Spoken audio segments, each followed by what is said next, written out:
మేము చెప్పాం, ఆర్బీకేలు పెట్టాం, ఈ క్రాప్ సిస్టమ్ చేశాం, రైతులకు సంబంధించినటువంటి నష్టపోతేటువంటి తుఫాను పంట కాలంలో ఇన్పుట్ సబ్సిడీ అనేటువంటిది ఆ సీజన్ ముగిసే లోపల ఇచ్చాం. ధైర్యంగా చెప్పగలుగుతున్నాం. మీలాగా ఇన్పుట్ సబ్సిడీ అంటే ఈరోజు గగనం అయిపోయింది, ఇచ్చేటువంటి పరిస్థితి లేదు. ఈ క్రాప్ బుకింగ్ సరిగ్గా జరగడం లేదు. రైతులకు సంబంధించినటువంటి దాంట్లో ఈరోజు ఆర్బీకేలను దాదాపుగా నిర్వీర్యం చేసేశారు. కాబట్టి పంట ఏ రైతులు నష్టపోయారో, ఏ వర్గానికి నష్టం వాటిల్లింది, దానికి సంబంధించి ఏం చర్యలు తీసుకున్నామో, ఈ రోజు తుఫాను వెలిసి 4 రోజులు అవుతున్నా కనీసం దాని గురించి పట్టించుకోకుండా, దాని గురించి మాట్లాడుకోకుండా మేమేదో రైతులకు అండగా నిలవాలనేటువంటి ఆలోచన చేస్తే దాన్ని మీరు విమర్శించేటువంటి విధంగా మాట్లాడడం సరైనటువంటి పద్ధతి కాదు. ఈ రోజు నేను మాట్లాడారు, అసలు మీరు చేసేటువంటి ప్రభుత్వమేనా? దీన్ని గవర్నెన్స్ అంటారా?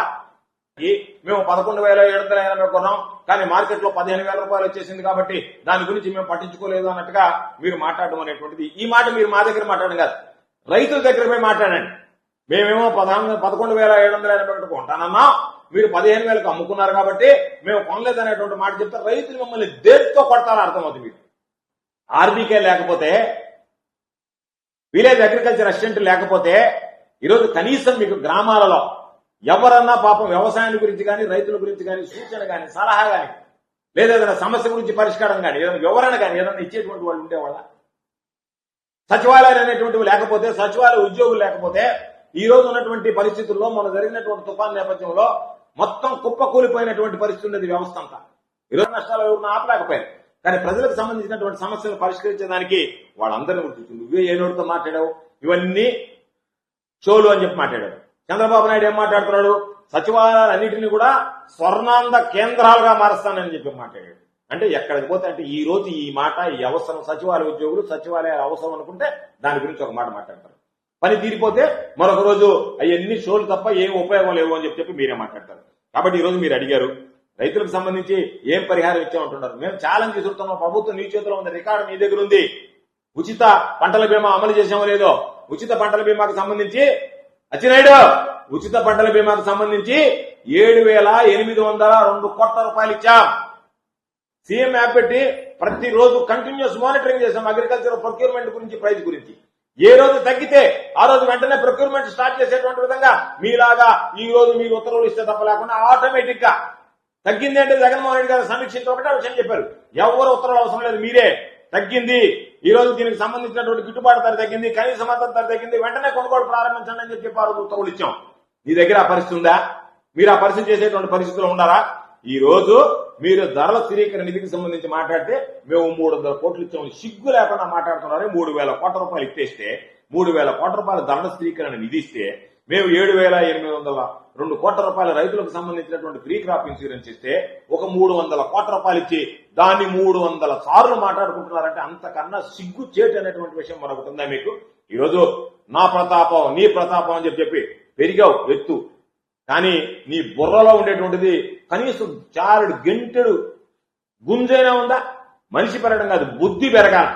నువ్వేదో హీరోలాగా ఫీల్ అవుతున్నావు, నేను కమిడియన్ గా చూస్తున్న రైతులు అనేటువంటి విషయాన్ని మర్చిపోకొచ్చినాడు. ఈరోజు మోంతా తుఫాన్ నేపథ్యంలో ప్రజలు అనేక రకాలైనటువంటి ఇబ్బందులకు గురయ్యారు. రైతులైతే పడరానటువంటి పాటలు, తీవ్రమైనటువంటి కలత, ఆవేదనతో సతమతమైనటువంటి పరిస్థితి ఆంధ్ర రాష్ట్రంలో కనిపిస్తుంది. ఇటువంటి నేపథ్యంలో ప్రభుత్వం ఉన్నప్పుడు మాత్రమే మనం సమీక్షించాలి, ప్రభుత్వాలు మనకు లేకపోతే, అధికారం లేకపోతే వాటికి దూరంగా ఉండాలనేటువంటి ఆలోచన విధానాన్ని పక్కన పెట్టి, బహుశా రాష్ట్ర చరిత్రలో ఏ ప్రతిపక్ష నాయకుడు కూడా ఆలోచించని విధంగా ఆలోచన చేసి వైఎస్ఆర్ కాంగ్రెస్ పార్టీ అధ్యక్షుడు, మాజీ ముఖ్యమంత్రి అయినటువంటి జగన్మోహన్ రెడ్డి గారు దాని మీద ఒక ప్రత్యేకమైనటువంటి జూమ్ కాన్ఫరెన్స్ ఏర్పాటు చేసుకుని జిల్లా స్థాయిలో ఉండేటువంటి పార్టీ అధ్యక్షులు, ఇతర ప్రధానమైనటువంటి రైతు సంఘాలకి, వివిధ సంఘాలకు సంబంధించినటువంటి నాయకులతో ఒక సమీక్ష ఏర్పాటు చేయడం జరిగింది. దానిలో అన్ని రకాలైనటువంటి విషయాలు, ప్రతి జిల్లాకు సంబంధించి ఎక్కడెక్కడ ఏ ఏ జిల్లాలో ఏ విధంగా ప్రజలు ఇబ్బంది పడ్డారు, రైతుల అవస్థలు గురయ్యారు, ఎంత మేర పంట నష్టం జరిగింది, ఎంత మేర ఇతరులకు సంబంధించినటువంటి నష్టం వాటిల్లింది అనేటువంటి దాని మీద ఆయన సమీక్షించడం, దానికి సంబంధించినటువంటి సూచనలు, సలహాలు కూడా ఇవ్వడం జరిగింది. అసలు తుఫాను నేపథ్యంలో ఏమాత్రం పట్టించుకోకుండా విదేశాలకి పర్యటనకు వెళ్ళిపోయినటువంటి చంద్రబాబు కొడుకు అసలు సమీక్షణ గురించి పట్టించుకోకుండా వ్యవసాయ శాఖ అనేటువంటిది ఒకటి ఉంది, ఈ రాష్ట్రంలో వ్యవసాయ శాఖకు మంత్రి అనేటువంటి వాడు ఒకడు ఉన్నాడు అనేటువంటిది లేకుండా అచ్చెన్నాయుడు గాలి వదిలేసి ఏ రోజు జగన్మోహన్ రెడ్డి గారు అయితే ఈ సమీక్ష పెట్టాడో దాని మీద ఒక పాజిటివ్నెస్ ఏదైతే రైతుల్లో క్రియేట్ అయిందో జగన్మోహన్ రెడ్డి గారు మన గురించి ఆలోచన చేశాడు.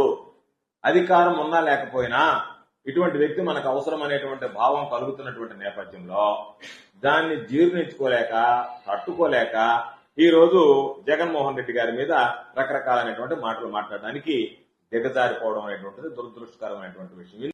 లాస్ట్కి ఏమంటారు, మోంతా తుఫాను చంద్రబాబు ముందు మోకరిల్లిందని చెప్పన్నారు. అంటే ఇది మాట్లాడడానికి కనీసం మీకు సిగ్గు, లజ్జ, ఇంగిత జ్ఞానం అనేటువంటిది ఉంటే ఎవరన్నా మన ముఖాన చూసి నవ్వుతారేమో అనేటువంటి కనీసమైనటువంటి ఇది ఉంటే ఇటువంటి దుర్మార్గమైనటువంటి మాటలు కాకుండా ఒక వీధి రౌడీలాగా వ్యవసాయ శాఖ మంత్రి అచ్చెన్నాయుడు చూసుకున్నావా, నీ ప్రతాపం ఏందో నా ప్రతాపం ఏందో అని చెప్పి మాట్లాడాడు. దాని మీద ట్వీట్ చేశాడు, ఏమని, మేము బహిరంగ చర్చకు ఎక్కడైనా ఎప్పుడైనా సిద్ధంగా ఉన్నాము అని. వెంటనే వైఎస్ఆర్ కాంగ్రెస్ పార్టీ రీట్వీట్ చేశాం, ఏమని, మేము నువ్వు కోరిన విధంగా నీ అచ్చెన్నాయుడు సవాలని స్వీకరించి బహిరంగ చర్చకు మేము సిద్ధంగా ఉన్నాం. ఎక్కడ మాట్లాడదాం, ఏ ఛానల్లో, నీకు ఇష్టం వచ్చినటువంటి ఛానల్లో మాట్లాడదాం. పాపం అచ్చెన్నాయుడికి పాత సామెత గుర్తుకొచ్చింది, కుక్క కాటుకు చెప్పు దెబ్బ అన్నట్టుగా మనం ట్వీట్ పెట్టేమే వాళ్ళు మరలా మనకి దానికి సరైనటువంటి సమాధానం చెప్పారే. కాబట్టి ఏమో మాట్లాడాలా, మనం ప్రజల ముందు మాట్లాడాలంటే మనకు వాయిస్ లేదు, ప్రజలు మనల్ని మామూలుగా చేతులతో కాళ్ళతో కొడితే పర్వాలేదు, మిగతా ఇతర వస్తువులతో కొట్టే పరిస్థితి ఏర్పడింది. కాబట్టి ఆయన అన్నాడు, వెంటనే నువ్వే కూసావు, నీ నోటుతో కూసావు, అచ్చెన్నాయుడు నోటుతో మాట్లాడి ట్వీట్ పెట్టావు, ఎక్కడైనా సరే మేము సిద్ధంగా ఉన్నామని. మేము సిద్ధమని చెప్పి తెలియజేసామని తోక ముడిచి పారిపోయి ఈరోజు దాని మీద అసెంబ్లీకి రండి చర్చిద్దామని. అసలు మీకు మాట్లాడడానికి సిగ్గు బుద్ధి ఉందా?